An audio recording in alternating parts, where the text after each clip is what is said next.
Hello friends, Ram Ram, जय श्री कृष्ण। आप सब कैसे हो? आशा करती हूँ आप सब बहुत बहुत अच्छे होंगे और मैं तो बहुत बढ़िया हूँ फ्रेंड्स। और क्या बात है, महाराष्ट्र की जनता आखिरकार आप लोगों ने कर दिखाया। हाँ, और दिल खुश कर देता। बहुत ही अच्छे नतीजे आए हैं महाराष्ट्र में फ्रेंड। बीजेपी की मतलब महाअघाड़ी की बहुत ही बम्पर जीत हुई है। तो उन्हीं को लग के ये वीडियो हाई है। पहले देख लेते हैं वीडियो, उसके बाद हम बात करेंगे। आपको मेरा रिएक्शन अच्छा लगे तो वीडियो को लाइक और चैनल को सब्सक्राइब जरूर करें। तो आइए देख लेते हैं वीडियो स्टार्ट।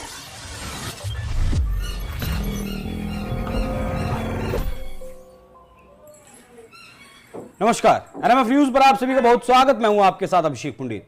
जवाहरलाल नेहरू, उनके बाद इंदिरा गांधी, उनके बाद राजीव गांधी, फिर सोनिया गांधी, अब राहुल गांधी, प्रियंका गांधी, अखिलेश यादव से पहले उनके पिता मुलायम सिंह यादव, लालू यादव के बाद तेजस्वी यादव, उनके एक और बेटे तेज प्रताप यादव, या फिर बंगाल की बात करें तो ममता बनर्जी, उनके भतीजे अभिषेक बनर्जी। ये राजा का बेटा राजा वाला जो कॉन्सेप्ट है हिंदुस्तान में बहुत लंबे वक्त से, या कहूं कि जब से आजाद हुआ है भारत तभी से ये राजा का बेटा राजा वाला जो कॉन्सेप्ट है चलता आ रहा है। लेकिन इस बार जो चुनाव हुए, महाराष्ट्र में जो चुनाव हुए, झारखंड में जो चुनाव हुए, उत्तर प्रदेश में जो उपचुनाव हुए, वहां ये जो नैरेटिव बना हुआ था या जो बनाया गया था राजा का बेटा राजा, ये चीज ध्वस्त होती हुई नजर आई। महाराष्ट्र में जो राज ठाकरे थे उनके बेटे हार गए। उद्धव ठाकरे के बेटे बड़ी मुश्किल से जीते हैं। कुंदर की बहुत बड़ा एग्जाम्पल दिया जा रहा है कि अखिलेश यादव की बपोती मुसलमान नहीं है। तो आज चर्चा इसी बात पर करेंगे कि क्या वाकई में राजा का बेटा इस देश में अब राजा नहीं बनेगा। आखिरी पंक्ति में खड़ा हुआ जो कार्य करता है किसी पार्टी का, वो भी अब सत्ता के शीर्ष तक पहुंच सकता है। चर्चा का विस्तार देने के लिए मेरे साथ मौजूद है मेरे सहयोगी चेतन पाठक। चेतन, क्या ये जो बनाया गया था, एक चीज बनाई गई थी परिवारवाद की, ये परिवारवाद अब ध्वस्त होता हुआ नजर आ रहा है इस चुनाव के बाद? इस चुनाव में नहीं अभिषेक, इससे पहले भी कई ऐसे चुनाव, मैं तो सीधे तौर पर कहूंगा कि 2014 के बाद बहुत से ऐसे चुनाव हुए जिसमें ये साफ तौर पर नजर आया कि परिवारवाद का जो नामो निशान है उसको मिटाने के लिए बीजेपी ने खासतौर पर काम किया। और इस पर भी रैलियों में ताबड़तोड़ हमले किए गए, चुनाव प्रचार के दौरान खूब वार किए गए बीजेपी के तमाम नेताओं की तरफ से, स्टार प्रचारकों की तरफ से, कि परिवारवाद जो है वो खत्म होना चाहिए और परिवारवाद के खिलाफ आप वोट दीजिए, ये जमकर कहा गया। प्रधानमंत्री नरेंद्र मोदी तक ने इस बात को कहा। और इस चुनाव की अगर हम क्योंकि खासकर बात करें, क्योंकि अभी हाल ही में ये चुनाव बीता है और इसके रिजल्ट सामने आए हैं, तो इसमें भी हमें बहुत सारे एग्जांपल, उद्धव ठाकरे एग्जांपल ले लीजिए। बाला साहब ठाकरे का जितना नाम हिंदुत्व के नाम पर, हिंदू के नाम पर महाराष्ट्र में था, शायद ही कोई और चेहरा होगा अभिषेक, था उनके बिना पत्ता नहीं हिलता था। और ये आप मूवीज में ले लीजिए, ये आप बड़े बड़े सेलिब्रिटीज ले लीजिए वहां पर, कि उनके राय से वो लोग चलते थे। बिल्कुल। जबकि कई लोग तो ऐसे भी हैं अभिषेक जो अपनी निजी जिंदगी जाकर उनको बताते थे कि हमें क्या करना चाहिए, ऐसी सलाह भी लेते थे। अब आप उनके व्यक्तित्व को सोच सकते हैं, कितना बड़ा व्यक्तित्व उस इंसान का रहा होगा, बाला साहब ठाकरे का। लेकिन उद्धव ठाकरे उनके बिल्कुल उलट, चाहते तो थे कि उनके नाम पर सत्ता मिल जाए, उनके नाम पर वो तमाम चीजें, सुख सुविधाएं मिल जाएं, लेकिन वो सुख सुविधाएं उनके घर तक तो मिलती रहीं, लेकिन जब वो सत्ता पे बैठने के लिए आए तो जनता ने नकारा। बाला साहब ठाकरे की सोच के विपरीत जाने की जब उन्होंने कोशिश की, तब जनता समझती है कि पब्लिक सब जानती है, ये बहुत पुरानी कहावत है और ये इसीलिए ही बनाई गई कि पब्लिक को आप मूर्ख बनाना बंद कर दीजिए, क्योंकि आप समझ रहे हैं कि वो मूर्ख है, लेकिन वो मूर्ख नहीं है, सब जानती है, सब समझती है और अपने हितों को वो पहचानती है। इसलिए वो जानते हैं कि भैया परिवारवाद जो है वो ज्यादा दिन तक चलने वाला नहीं है। अखिलेश यादव मुख्यमंत्री बने मुलायम सिंह यादव की कृपा से, ये सब जानते हैं, लेकिन उन्होंने 5 साल गुजारे, 5 साल बाद क्या हुआ ये हमें पता है। योगी आदित्यनाथ आए, किस तरीके से उन्होंने क्या काम किया, उसके बाद अब वो क्या कर रहे हैं, पीडीए, मुसलमान, यादव, सिर्फ यही करते हैं। अगर वो राजनीति इस तरह की करते हैं तो आप दूसरे ऊपर कैसे आक्षेप लगा सकते हैं कि सामने वाला इस तरह की राजनीति करता है और ये कहता है। मैं तो ये कहता हूं कि आप ये कहते हैं कि बटोगे तो कटोगे, इसके खिलाफ अखिलेश यादव ने नारा दिया, ट्विटर पे भी लिखा, तमाम बोर्ड्स जो हैं, बिलबोर्ड्स वो भी लगाए गए कि जुड़ेंगे तो जीतेंगे। जब आप ये कह रहे हैं कि बटेंगे तो कटेंगे सांप्रदायिक है, तो जुड़ेंगे जो जीतेंगे ये क्या है? ये किसके लिए बोल रहे हैं आप? ये टर्म जो है वो किसके लिए? ठीक है, ये अलग मुद्दा है, लेकिन आज हम जो चर्चा कर रहे हैं वो ये है कि परिवारवाद, राजा का बेटा राजा नहीं बनेगा, ये साफ जनता ने बताया है। उद्धव ठाकरे इसका बहुत बड़ा एग्जाम्पल है। राज ठाकरे से वो खफा रहते हैं। उद्धव ठाकरे के साथ जो इस चुनाव में हुआ वो एक बुरे सपने से कम नहीं था। पिछले चुनाव में 56 सीटें उन्होंने जीती थी, लेकिन इस बार शायद 19-20 सीटों पर वो सिमट गए। बिल्कुल सबक है, ये सबक है उद्धव ठाकरे के लिए कि मैं कहूंगा ना, कंगना रनौत ने इस बात को कहा कि तुम्हारा घमंड टूटेगा, और भी बहुत सारी चीजें। वो घमंड अब उनके जो मुखपत्र है सामना, उसमें उन्होंने लिखा था ना कि उखाड़ दिया। क्या उखाड़ना चाह रहे थे आप? किस बात को कह रहे थे जनता के सामने? भाषा होनी चाहिए थी एक मुख्यमंत्री आप मुख्यमंत्री भी छोड़िए ना, आप किस व्यक्तित्व के बेटे हैं ये आपको पता होना चाहिए। आपने कहीं ना कहीं उनका कद कम करने की कोशिश की। अब उनके जो चाहने वाले हैं, अब शिंदे आज मुख्यमंत्री हैं, लेकिन वो अपनी वो चीज नहीं भूले हैं जो बाला साहब ठाकरे के प्रति जो उनका सम्मान है वो आज भी जानते हैं। वो उसी सम्मान के साथ उनकी बात करते हैं। और मैं तो कहूंगा महाराष्ट्र का कोई भी व्यक्ति है जो राजनीति में बहुत अच्छे रूप से सक्रिय है, चाहे वो किसी भी दल का हो, इट डजंट मैटर, लेकिन वो बाला साहब ठाकरे का उतना ही सम्मान करता है। वो जानता है कि उनका व्यक्तित्व कैसा रहा है उनके अंतिम क्षणों तक। और आज भी जो लोग उनके प्रशंसक हैं, जो उनके चाहने वाले हैं, वो ये जानते हैं। उद्धव ठाकरे की गलती बार बार बताने की कोशिश की, लेकिन ठीक है, कहते हैं ना कि विनाश काले विपरीत बुद्धि जब होता है तब यही सब होती हैं। लेकिन अब समझ जाना चाहिए कि आप सत्ता के मोह या सत्ता के लोभी अगर होना चाह रहे थे तो वो मुमकिन नहीं हो पाएगा। और अगर ये आप बताना चाह रहे थे कि मैं किसी व्यक्तित्व का इतना बड़ा सुपुत्र हूं या मेरा उनसे काम चल जाएगा, तो ये भी जनता को पता है कि अगर आप काम करेंगे तो ही आपको वोट मिलेगा, आप 5 साल हमारे बीच में सक्रिय रहेंगे तो ही आपको वोट मिलेगा, तो ही आपको चांस जो है वो दूसरा उनके नाम पर आपने एक बार राज कर लिया, बार बार आपको कहीं का भी एग्जांपल ले लीजिए ना, अखिलेश यादव का एग्जांपल ले लीजिए। नेताजी हर जगह नेताजी कहते हैं ना, फिर उसके बाद क्या कहते हैं कि मैंने ये काम किया। अगर आपने काम किया होता तो आप सत्ता में क्यों नहीं होते? क्या नहीं होते? गुंडागर्दी क्यों बताई जाती है कि नोएडा में बैठे हैं ना, नोएडा में कितना बुरा हाल था, यही लोग ही कहते हैं। जनता के बीच में आप और हम जाते हैं तो जनता कहती है ना कि भैया उगाही होती थी। 7-8 बजे के बाद निकलना मुश्किल होता था, महिलाओं का भी और व्यापारियों का भी। ये जनता कहती है, हमने तो जनता से सुना है और वही हम अपने दर्शकों को बताते हैं। अच्छा, एक और तस्वीर भी है इस परिवारवाद की, झारखंड। शिबू सोरेन, उसके बाद फिर हेमंत सोरेन और फिर से हेमंत सोरेन। मतलब 2005 के बाद जब से चुनाव होना शुरू हुआ वहां, ये पहली बार है कि कोई सिटिंग चीफ मिनिस्टर, पहली बात तो जीता है। सिटिंग चीफ मिनिस्टर जो होता है वो हार जाता है अगली बार चुनाव में अगर लड़ता है, लेकिन वो जीते भी और फिर से सीएम बनने की तैयारी भी 26 तारीख को। देखिए, वो फैक्टर अलग है वहां पर। बीजेपी की जो कमियां रहीं या फिर किसी और दल की जो कमियां रहीं, बीजेपी के सहयोगी जो दल हैं वो समझ रहे हैं। वहां पर जो सबसे बड़ा फैक्टर जो सेंटिमेंट है वो आदिवासी सेंटिमेंट है। आप आदिवासियों से किस तरीके से जुड़ना है, क्योंकि वो वहां पर रहे हैं, वो वहीं के हैं तो वो अच्छी तरह जानते हैं। दूसरी बात, मैं इस चुनाव के बाद जो विश्लेषण तमाम हमारे भी सहयोगी करते हैं, हमारे जो वरिष्ठ पत्रकार हैं एनएमएफ न्यूज में, वो भी इस बात को कहते रहे कि आदिवासी एक सेंटिमेंट, उसके अलावा सहानुभूति का जो वोट है वो मिलता है, इसमें कोई दोहराया नहीं है। जेल वाला वोट। उसके बाद कल्पना सोरेन ने एक अच्छा काम किया, इसमें भी कहने में किसी को गुरेज नहीं, और हर बात को कह रहे हैं कि कल्पना सोरेन ने अपने पति के लिए, अपनी पार्टी के लिए और लोगों के लिए खूब मुखर होकर काम किया। हालांकि उनके द्वारा उनके ही साथियों को नुकसान भी उठाना पड़ा, या ये कहें कि दुख भी झेलना पड़ा। मैं चंपई सोरेन की बात कर रहा हूं। चंपई सोरेन कठपुतली एक मुख्यमंत्री बनाए गए थे, फिर उनको चंपई सोरेन वो भावना वाला वोट नहीं ले पाए कि भैया मुख्यमंत्री थे, उन्हें हटा दिया गया। हाँ, और फिर वो उन्हें बीजेपी में जाना पड़ा। हाँ, वो नहीं हो ट्रांसफर नहीं कर पाए, वो नहीं। अच्छा चेतन, ये मैया योजना का जो पैसा दिया गया, वो अगर मैया योजना नहीं होती इस चुनाव में एक फैक्टर, तब भी का परिणाम यही होते या परिवेश बदला हुआ नजर आता? नहीं, डेफिनेटली बदला हुआ नजर आता, क्योंकि अगर हम इस जो आप बात कह रहे हैं, अगर इसे हम समझें तो इसे हम मध्य प्रदेश की राजनीति समझ सकते हैं कि महिलाओं को आगे लेकर चलना या फिर महिलाओं के लिए सोचना, महिलाओं के लिए बताना कि हम ये तमाम योजनाएं लाते हैं, तो महिलाओं को जोड़ना आसान हो जाता है। और मध्य प्रदेश में शिवराज सिंह चौहान ने अपने स्तर पर जो किया कि राशि एक के बाद एक वो बढ़ाते गए जब तक चुनाव आए, और उसके बाद परिणाम मध्य प्रदेश में देखने को मिले। भाई, एक ऐसे परिणाम जो कहीं ना कहीं अनुमानित ही नहीं थे। सारे एग्जिट पोल फेल, सब कुछ फेल। महाराष्ट्र में यही हुआ। आप देखिए, इतनी प्रचंड बहुमत बीजेपी की, पहले से ज्यादा 132 सीटें आ गई। मतलब जो जमीनी स्तर के कार्यकर्ता हैं, वो लोकसभा चुनाव में उनके ऊपर ये लगा कि बीजेपी के लिए उन्होंने अच्छा काम नहीं किया, बूथ लेवल पर अच्छा काम नहीं हुआ था। लेकिन शायद फिर आरएसएस से एक बहुत बड़ा फैक्टर है महाराष्ट्र में कि आरएसएस ने एक पकड़ जो है वो मजबूत की। जो खटपट सामने आ रही थी, वो खटपट जो है वो खत्म हुई। वही है, घर भी वही है। लेकिन लोकसभा चुनाव में उतना कमाल नहीं हो पाया। 9 सीटें आई थी, फिर वो फैक्टर काम नहीं कर रहा था, कुछ खटपट चल रही थी। ठीक है, 15 सीटों पर महायुति सिमट गई थी। हाँ, महायुति जो है 15 सीटों पर सिमट गई थी। बीजेपी की 9 सीटें आई थी, लेकिन उसके बाद आज देखिए 132 सीटें विधानसभा में। तो क्या मान लिया जाए कि ट्रैक पर वापस आ गए हैं जो नुकसान हुआ लोकसभा चुनाव में?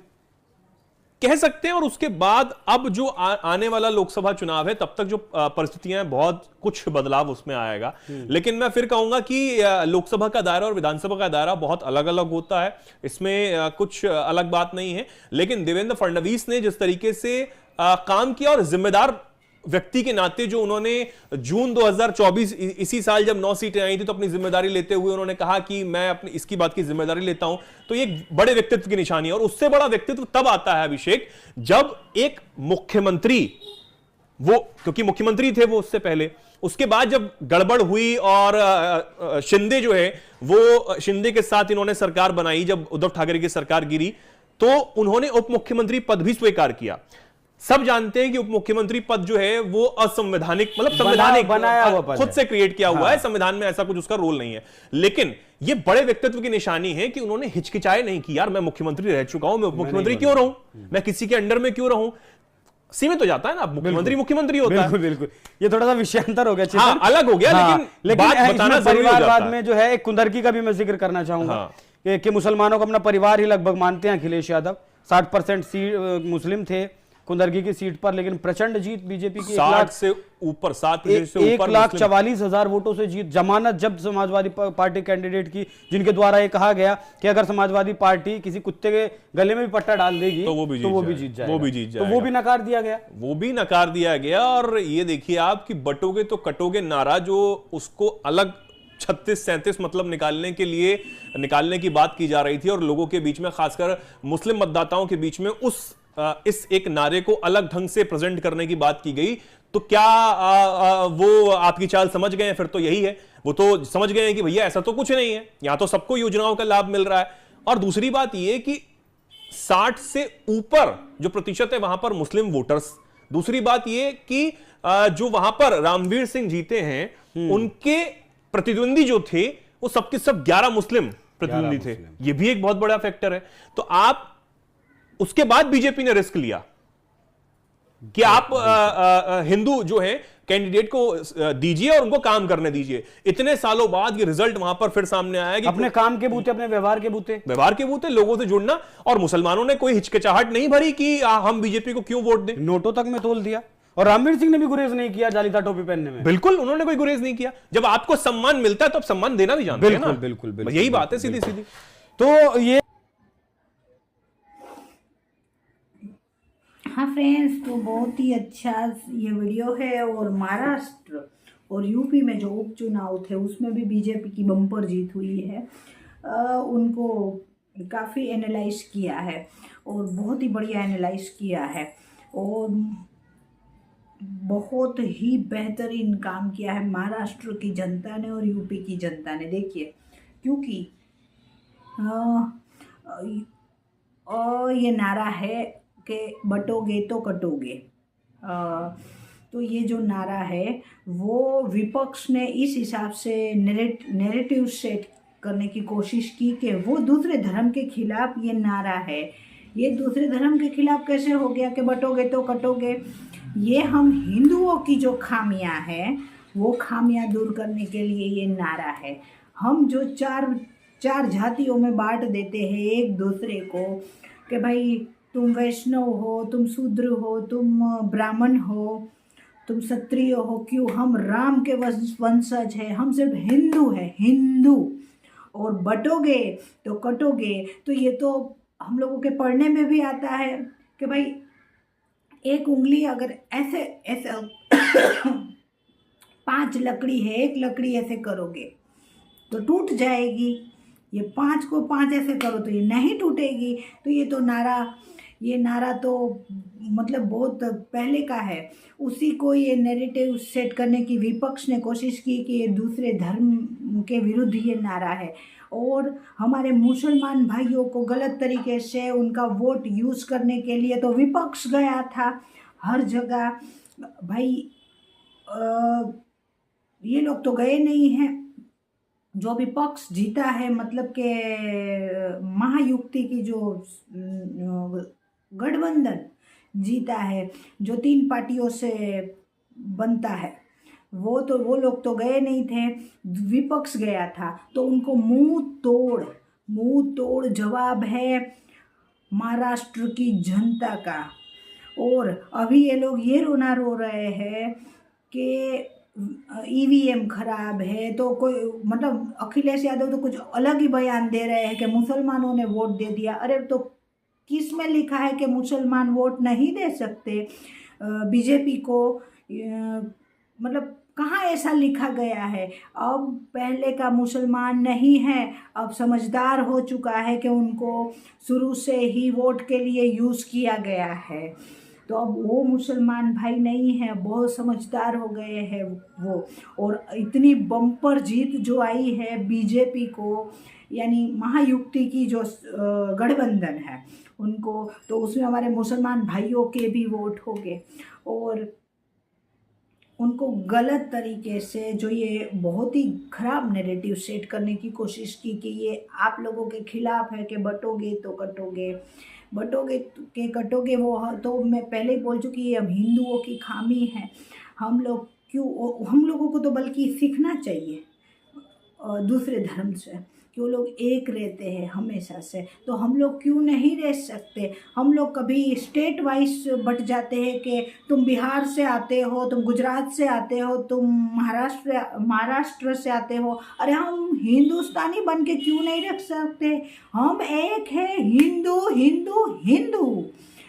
तो ये चीज़ मोदी जी ने जब केंद्र का मतलब इलेक्शन था तभी भी समझाने की कोशिश की थी, और अभी भी कोशिश की। और इस बार यूपी की जनता ने भी, जो अखिलेश यादव ने किया, उनको भी मुंह तोड़ जवाब दिया है। और ये एक बार और साबित हो गया कि जो अखिलेश यादव को लोकसभा में जो सीटें मिली थी वो एक तुक्का था।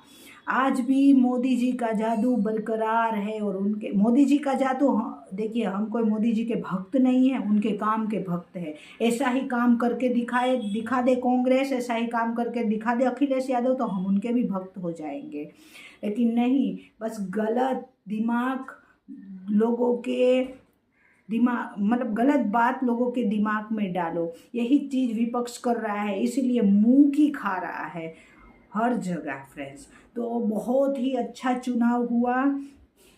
और रही बात, देखिए वीडियो की लेंथ थोड़ी लंबी होती जा रही है, फिर भी मैं ये कहूँगी कि इसमें हम लोगों को सबसे बड़ा दुख लगता है उद्धव ठाकरे जी को देख के, क्योंकि उनको जो कुर्सी का मोह है वो भारी पड़ा है उनको देख के, इसलिए दुख लगता है क्योंकि ये बहुत बड़े व्यक्तित्व के मतलब व्यक्ति के बेटे हैं श्री बाला साहेब ठाकरे, जिनको फ्रेंड्स खुलेआम स्वीकार करते थे कि मैं हिंदू हूँ और हिंदू के लिए लड़ूंगा।